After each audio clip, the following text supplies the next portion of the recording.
सुनहरी चिड़िया और सुनहरे हंस। एक समय की बात है जब राजस्थान प्रदेश में एक शक्तिशाली राजा राज्य करता था। झीलों की नगरी में उसका भव्य राजमहल स्थित था। उन झीलों में से एक उसके राजमहल के चारों ओर फैली थी। साथ ही वहाँ एक बेहद सुंदर बाग भी था।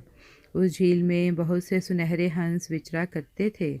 ये सभी हंस रोजाना सोने का एक पंख गिराया करते थे। राजा उन सभी पंखों को एकत्रित करवाता और राजकोष में जमा करवा देता। एक दिन एक बड़ी सी सुनहरी चिड़िया उड़ती हुई उस झील तक आ पहुंची और पेड़ की डाल पर बैठ चहचहाने लगी। झील का स्वच्छ निर्मल पानी देख उसने उस झील में डेरा डालने की सोची, लेकिन हंसों से उस चिड़िया की मौजूदगी बर्दाश्त ना हुई। हंसों ने एक स्वर में पूछा, तुम कौन हो? यहाँ क्यों आई हो? अच्छा होगा तुम यहाँ से चली जाओ, वरना हम तुम्हें मार डालेंगे। दरअसल उस झील में रहते हंसों को एक लंबा अरसा हो चुका था। वे हर अनजान पक्षी से ऐसा ही दुर्व्यवहार करते थे। उनका मानना था कि इस झील पर केवल उन्हीं का अधिकार है। सुनहरी चिड़िया बोली, क्यों? क्या ये झील राजा के इलाके में नहीं आती? ज़रूर आती थी, हंसों ने उत्तर दिया, पर अब नहीं। हमने यह स्थान राजा से खरीद लिया है। हमारी आज्ञा लिए बिना अब राजा भी यहाँ पर नहीं आ सकता। बात आई समझ में? अब तुम यहाँ से चलती बनो। बेचारी सुनहरी चिड़िया मन महसूस कर रह गई। सुनहरी चिड़िया वहाँ से उड़कर बाग में आग पहुँची और राजा के आने का इंतज़ार करने लगी, जो वहाँ नित्य टहलने आया करता था। कुछ ही देर बाद अपने अंगरक्षकों के साथ राजा वहाँ सुबह की सैर करने के लिए आ पहुँचा। तब सुनहरी चिड़िया उड़कर राजा के पास पहुंचकर बोली, महाराज, मैं दूर देश से उड़कर आपकी सुंदर राजधानी में पहुंची हूँ।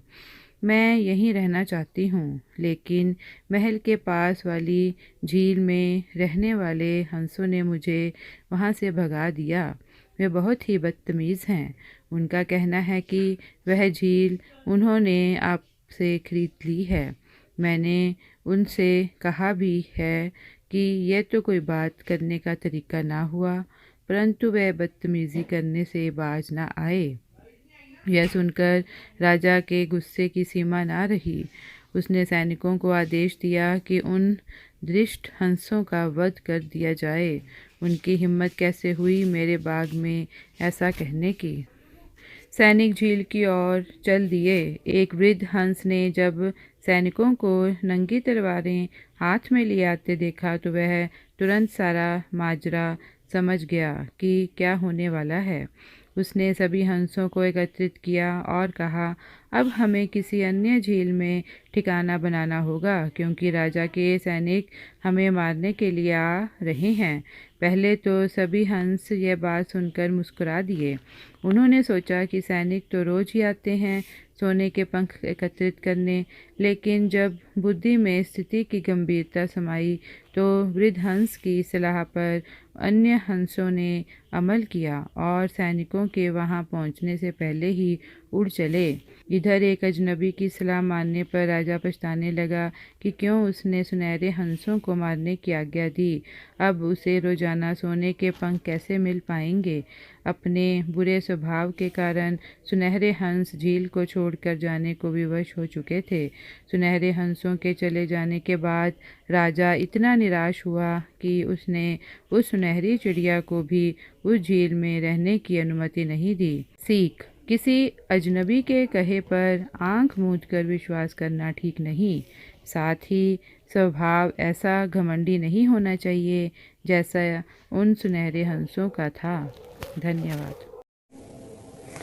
बंदर और टोपी वाले की कहानी। एक समय की बात है, एक गांव में एक व्यापारी रहता था। वह अपना पेट भरने के लिए गांव-गांव जाकर टोपियां बेचा करता था। वह रोज सुबह एक बड़ी सी टोकरी में टोपियां लेकर निकलता था। उन्हें बेचकर वह शाम तक अपने घर वापस आ जाता था। एक सुबह वह अपनी टोकरी में रंग बिरंगी टोपियां लेकर निकला। एक गांव में टोपियां बेचने के बाद वह दूसरे गांव की ओर जा रहा था। चलते चलते वह बहुत थक गया था। उस रास्ते से गुजरते समय एक जंगल भी पड़ता था। जंगल में उसे एक बरगद का पेड़ दिखाई दिया। उसने सोचा, क्यों ना पेड़ के नीचे बैठकर आराम कर लिया जाए। व्यापारी बहुत थका हुआ था। उसने टोपियों से भरी टोकरी को नीचे रख दिया।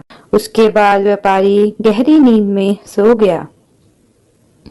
जिस पेड़ के नीचे व्यापारी सो रहा था, उसी पेड़ पर बहुत सारे बंदर रहते थे। व्यापारी के सोते ही बंदरों ने उसकी टोकरी पर हमला बोल दिया। बंदरों ने रंग बिरंगी टोपियों को लेकर खेलना शुरू कर दिया। कई बंदरों ने टोपियों को हाथ में भी पकड़ रखा था। बंदरों की उछल कूद से वहां शोर हुआ तो व्यापारी की नींद खुल गई। नींद खुलते ही व्यापारी के होश उड़ गए। उसकी टोकरी से सारी टोपियां गायब हो चुकी थीं। सभी बंदर हाथ में टोपी लिए हुए व्यापारी की ओर देख रहे थे। व्यापारी ने ऊपर बंदरों की ओर देखा तो उसे सब समझ आ गया। व्यापारी परेशान हो गया।